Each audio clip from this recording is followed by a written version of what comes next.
आप गणित का पेपर देने गए हो और गणित के पेपर में अगर आप लोगों को कुछ भी नहीं आ रहा है तो आप गणित के पेपर को कैसे पास करोगे? बिना पढ़े बिना याद किए मेरे प्यारों चो 100% गारंटी टीचर खुश होकर पूरा का पूरा नंबर देगा और 100% ये भी गारंटी है कि आप पास हो जाओगे। मेरे प्यारों चो आज की इस वीडियो में यही बताने वाला हूं कि फार्मूला याद हो या ना हो, आप डायरेक्ट एग्जाम हॉल में पहुंच गए हो, आपके पास पेपर आ गया है। देखिए मेरे पास 2026 बोर्ड का गणित का पेपर है। अगर ये गणित का पेपर हमारे पास आ गया और मुझे कुछ भी नहीं आ रहा है, मेरी तैयारी 0% है गणित में, तो मेरे प्यारों चो ये पेपर अगर 70 नंबर का है तो मैं कम से कम इसमें 40 से लेकर 45 नंबर आसानी से ला पाऊंगा। वही ट्रिक मैं आप लोगों को बताने वाला हूं कि अगर आपका पेपर 70 नंबर का है तो आप 40 से लेकर 45 नंबर ला दोगे। अगर आपका पेपर 100 नंबर का है, अगर आप इंटर का पेपर देने गए हो तो आप कम से कम 70 से लेकर 75 नंबर आप आसानी से ला दोगे। मेरे प्यारे बच्चों, हर साल वीडियो बनाता हूं और इस साल भी बनाया हूं। अगली साल वीडियो मैंने बनाया था तो 1 मिलियन बच्चों ने प्यार दिया था, मतलब 10 लाख बच्चे उस वीडियो को देखकर गए थे। उसमें बहुत सारे कमेंट ऐसे आए थे कि हाँ सर, हर साल हम गणित में फेल हो रहे थे, लेकिन आपके ट्रिक की मदद से हम लोग इस बार बहुत अच्छा अंक लेकर आए हैं। तो मेरे प्यार जो दावा करता हूं, देखिए मेरे पास सिर्फ पेपर है और ये बोर्ड एग्जाम की कॉपी है। मैं खुद इसमें जितने भी प्रश्न है सारे प्रश्नों को करके मैं आप लोगों के सामने दिखाने वाला हूं। बस वीडियो में बने रहिए और चैनल पर नए होंगे तो चैनल को जरूर सब्सक्राइब कर लीजिएगा और उनके पास इस वीडियो को शेयर कीजिए जिनका गणित का पेपर होने वाला है, ताकि भेज दीजिए कि वो भी गणित में पास हो पाए। देखिए मेरे प्यारों, अगर हम बात करें, 2 टाइप के क्वेश्चन बनते हैं मेरे प्यारों, 2 टाइप के प्रश्न बनते हैं। मैं आपको अगर बताना चाहूं, देखिए अगर यह मैथ है तो मैथ में 2 टाइप के प्रश्न बनते हैं। एक आपका आता है ऑब्जेक्टिव और एक आता है आपका सब्जेक्टिव प्रश्न आता है। इस बात को नोट कर लीजिए। अब मैं आपको बताता हूं ऑब्जेक्टिव प्रश्न का ट्रिक। पहले ऑब्जेक्टिव प्रश्न का ट्रिक समझ लीजिए। अब मैं एक चीज बताऊंगा आपको कि ऑब्जेक्टिव प्रश्न का ट्रिक क्या होता है मेरे प्यारों, इसको ध्यान से आप समझ लीजिए। दुनिया में कोई ऐसा व्यक्ति नहीं है जो आपको बता दे कि ऑब्जेक्टिव प्रश्न का ये ट्रिक है, इस पे लगा दोगे तो एकदम 100% सही हो जाएगा। ऐसा होता ही नहीं है मेरे प्यारों। कुछ नियम होते हैं जिन्हें फॉलो किया जाता है। जैसे मान लीजिए पहला नियम ये कहता है कि आपके पास ऑप्शन 4 हैं, A B C D, 4 option होते हैं बहुविकल्पीय प्रश्न में, बात आपको भी मालूम है। इन्हीं 4 ऑप्शन में से कोई ना कोई एक ऑप्शन सही होता है। तो अगर पहला ऑप्शन में पहला नियम यह कहता है कि अगर चारों ऑप्शनों में से कोई भी एक ऑप्शन, अगर उनमें से ये देखे कि इनमें से सभी, देखिए चारों ऑप्शनों में से कोई भी एक ऑप्शन अगर इनमें से सभी दिखेगा, आंख बंद करके भरोसा कर सकते हो मेरे प्यार, वही वाला ऑप्शन सही होगा। 95% केस में वही सही होगा, इस बात का दावा करता हूं। यह होता है नियम पहला। अगर हम बात करें नियम दूसरा को लेकर, नियम दूसरा यह कहता है कि अगर चारों ऑप्शनों में से अगर आ जाए कि इनमें से कोई नहीं अगर आ जाए तो आप यकीन मान के चलिए कि इसी वाले ऑप्शन पे आपको क्लिक करना है। 95% केस में वो वाला ऑप्शन सही होता है। ये दूसरा नियम है। तीसरा नियम यह होता है मेरे प्यारे बच्चों कि अगर आ जाए ए और बी, होता है ना कि दोनों ऑप्शन सही हैं, ए और बी दोनों सही हैं, इस तरह का अगर ऑप्शन 4 ऑप्शन में से कोई दिखे, आप इसी पे क्लिक करके आना है। अब जो बचा, यह जो होता है 3 ऑप्शन जो दिखाई दे रहे हैं, यह 3 ऑप्शन सिर्फ 5% केस में बनता है। सिर्फ 5% क्वेश्चन में आप लोगों को ये वाले ऑप्शन देखने को मिलेंगे। अन्यथा 95% जो क्वेश्चन बनते हैं जिसमें ऑप्शन होता है वो चारों के चारों अलग होता है। ऑप्शन ए अलग रहेगा, ऑप्शन बी अलग रहेगा, ऑप्शन सी अलग रहेगा और ऑप्शन डी मेरे प्यारे बच्चों यहां पे अलग रहेगा। इस बात को आप नोट कर लीजिए ध्यान से। जैसे मान लीजिए कि यह पेपर है, ठीक है, यह पेपर है और यहां पे वो विकल्पीय का पहला प्रश्न आ गया कि किसी वृत्त पर एक वाय बिंदु से खींची जाने वाली स्पर्श रेखाओं की अधिकतम जो संख्या होती है कितनी होती है। तो ये बात जानते हैं हम लोग कि यह वृत्त है और वाय बिंदु से अगर इस पर स्पर्श रेखा खींचूंगा तो एक रेखा यहां से जाएगी, एक रेखा यहां से जाएगी, मतलब टोटल कितनी रेखाएं, 2 रेखाएं ही मेरे प्यारों संभव है। इस बात की हमें जानकारी हो गया, ठीक है। तो इसमें बी वाला सही है। इसी तरह अगर दूसरा देखें कि बिंदु 7 का माती की वाई अक्ष से दूरी कितनी होगी, तो वाई अक्ष से दूरी मतलब यक्स का निर्देशांक 7, तो इसमें सी वाला ऑप्शन सही हो गया मेरे प्यारे बच्चों। हुआ कि नहीं? इसी तरह अगर ये वाला प्रश्न करोगे तो इसमें ए वाला सही है, अगर ये वाला प्रश्न करोगे तो इसमें डी वाला सही है। अब कैसे आकलन करोगे आप बताओ? ये इसमें बी सही था, इसमें सी सही है, फिर इसमें ए सही हो गया, इसमें डी सही हो गया, ठीक है। आपको लग रहा है कि कोई नियम फॉलो चल रहा है? इसी तरह पांचवा प्रश्न को जब हल करोगे ना तो इसका पहला वाला ऑप्शन सही होगा।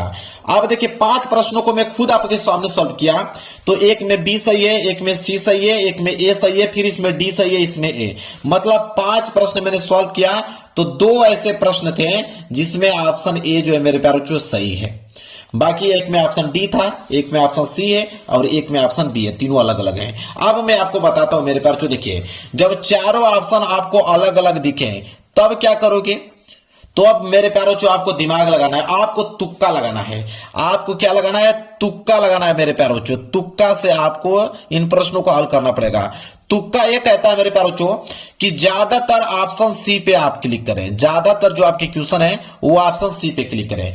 अगर सी पे क्लिक करेंगे तो देखिए 5 प्रश्न था तो उसमें से 2 प्रश्न जो थे जिनका ऑप्शन सी था, ठीक है, बाकी एक में ऑप्शन ए है, एक में ऑप्शन बी है, एक में ऑप्शन बी है और एक में ऑप्शन आपका डी है। तो याद रखें ऑप्शन सी पे क्लिक कीजिए, अन्यथा ऑप्शन ए पे क्लिक आपको करना है। यही ट्रिक होता है मेरे प्यारे बच्चों, यही दिमाग आप लोगों को लगाना है।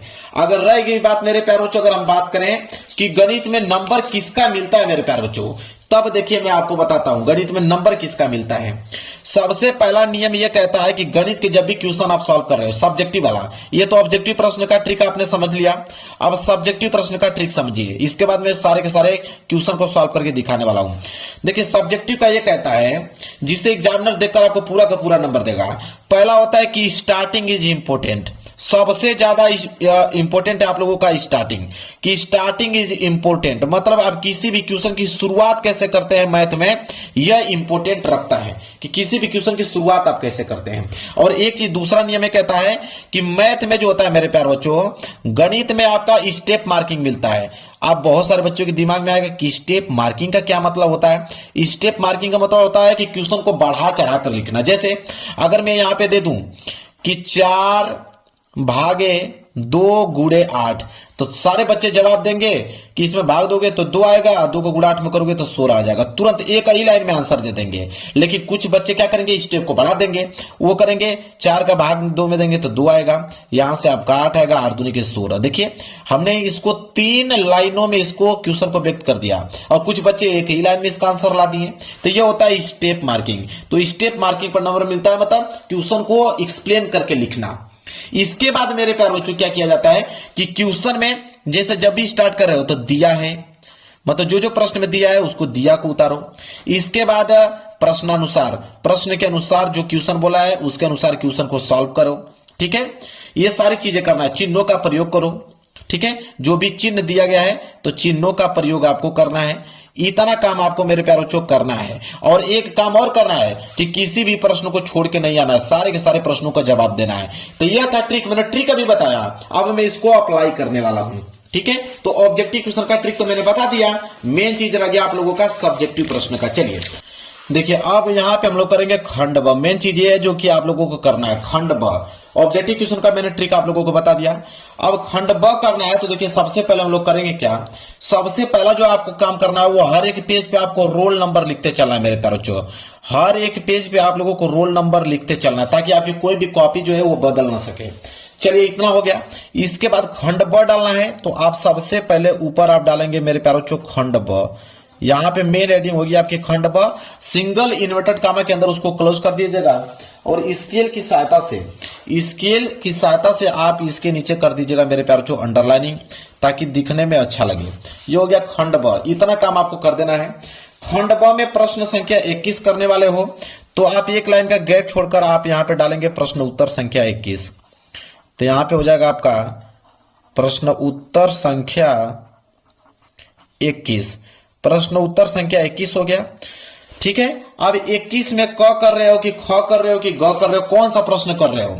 यहां पे दिया ना कि क करने वाले हो कि ख करने वाले हो कि ग करने वाले हो। देखिए ग वाला करके दिखाता हूं, इस तरह का बहुत प्रश्न आता है सिद्ध करने के लिए। 2 नंबर के लिए दिया है, 4 नंबर वाले में भी इस तरह का प्रश्न आते हैं और 6 नंबर वाले में भी इस तरह का प्रश्न आते हैं। तो जब भी इस तरह का प्रश्न आ जाए, अगर प्रश्न नहीं आ रहा तो कैसे सॉल्व करोगे। देखिए ग करने वाले हो तो आप लिखोगे प्रश्न उत्तर संख्या 21 का ग, और इसके बाद स्केल की सहायता से इसके नीचे कर दोगे अंडरलाइनिंग, ठीक है। स्केल की सहायता से क्या करोगे, अंडरलाइनिंग कर दोगे ताकि दिखने में अच्छा लगे। प्रश्न उत्तर संख्या 21 का ग। चलिए देखते हैं, प्रश्न बोला है कि सिद्ध कीजिए। क्या बोला है कि सिद्ध कीजिए कि इतना बराबर इतना होता है। चलिए देखिए कैसे लिखेंगे। सबसे पहले हम लोग लिखेंगे यहाँ पे हल। सबसे पहला जो काम करेंगे लिखेंगे हल। देखिए ट्रिक क्या लगाएंगे, ये प्रश्न अगर आपको नहीं आ रहा है मेरे प्यारे बच्चों तब क्या दिमाग आप लगाएंगे वही चीज बता रहा हूं। अगर जिसको प्रश्न आता रहेगा तो वो तो सही सही करेगा, जिनको नहीं आता होगा वो कैसे करेगा कि एग्जामिनर को नहीं मालूम चलेगा कि गलत लिखा है, नंबर दे देगा आपको। देखिए हल आपने लिख दिया, सबसे पहले लिखेंगे कि दिया है, क्या लिखेंगे कि दिया है। दिया है, क्या दिया हुआ है, तो दिया हुआ है यहां पे कि 1 प्लस साइन थीटा बटे cos theta plus cos theta बटे 1 प्लस साइन थीटा, ये दिया हुआ है। तो दिया हुआ है तो लिखेंगे यहां पे कि 1 plus sine theta, 1 plus sine theta और बटे में दिया हुआ है कॉस थीटा, कॉस थीटा। देखिए आपको क्लीन क्लीन लिखना है ताकि दिखने में अच्छा लगे। प्लस इधर दिया हुआ आप लोगों का कॉस थीटा और बटे में दिया हुआ है 1 प्लस के साइन थीटा, यह दिया हुआ है। अब सिद्ध करना है तो एक लाइन का गैप छोड़ के आप लिखेंगे सिद्ध करना है। क्या सिद्ध करना है भाई, अगर इस तरह लिखोगे ना तो एग्जामिनर को बताता हूं आप लोगों को पूरा का पूरा नंबर देगा।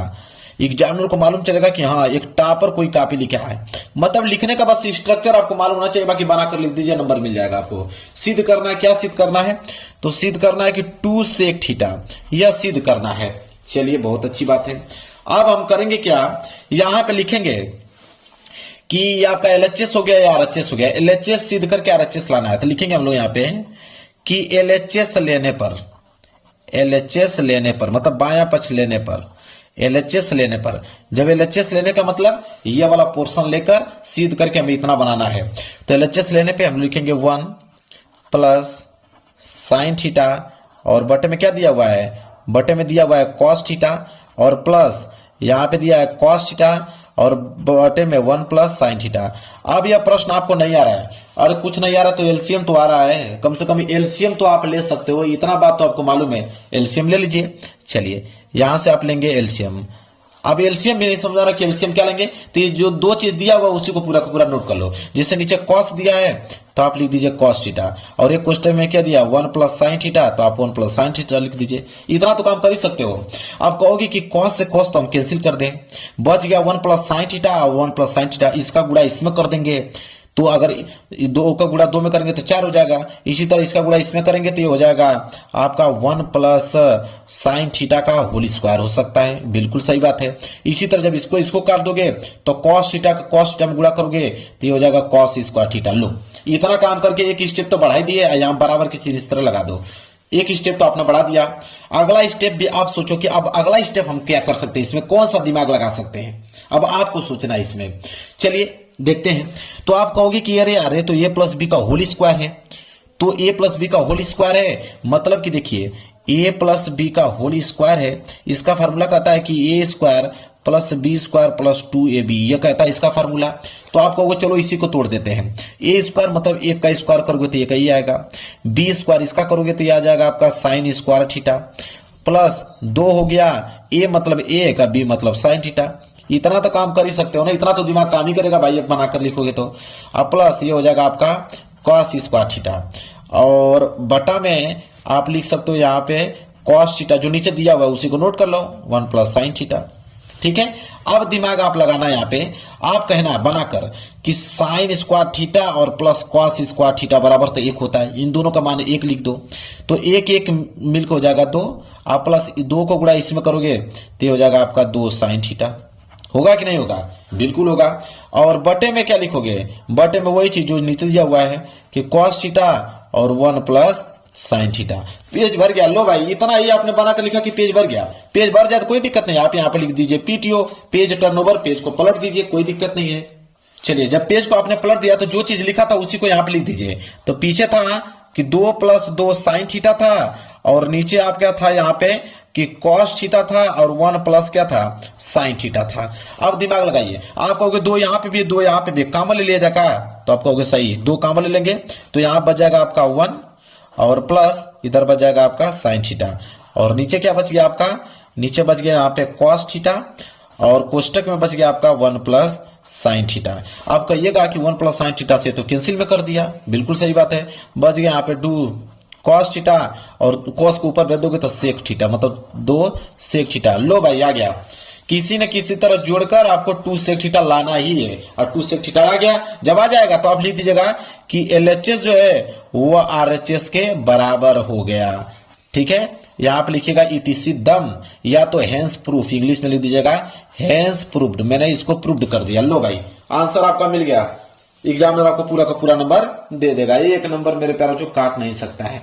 यह काम आप लोगों को मेरे प्यारों चो करना है। कोई दिक्कत बताइए, अभी तो कोई दिक्कत नहीं है। इसी तरह देखिए, ये वाला प्रश्न अगर आपको करने के लिए आ जाए, यह प्रश्न बहुत पूछता है, 4 नंबर वाले में भी पूछता है, 6 नंबर वाले में भी पूछता है।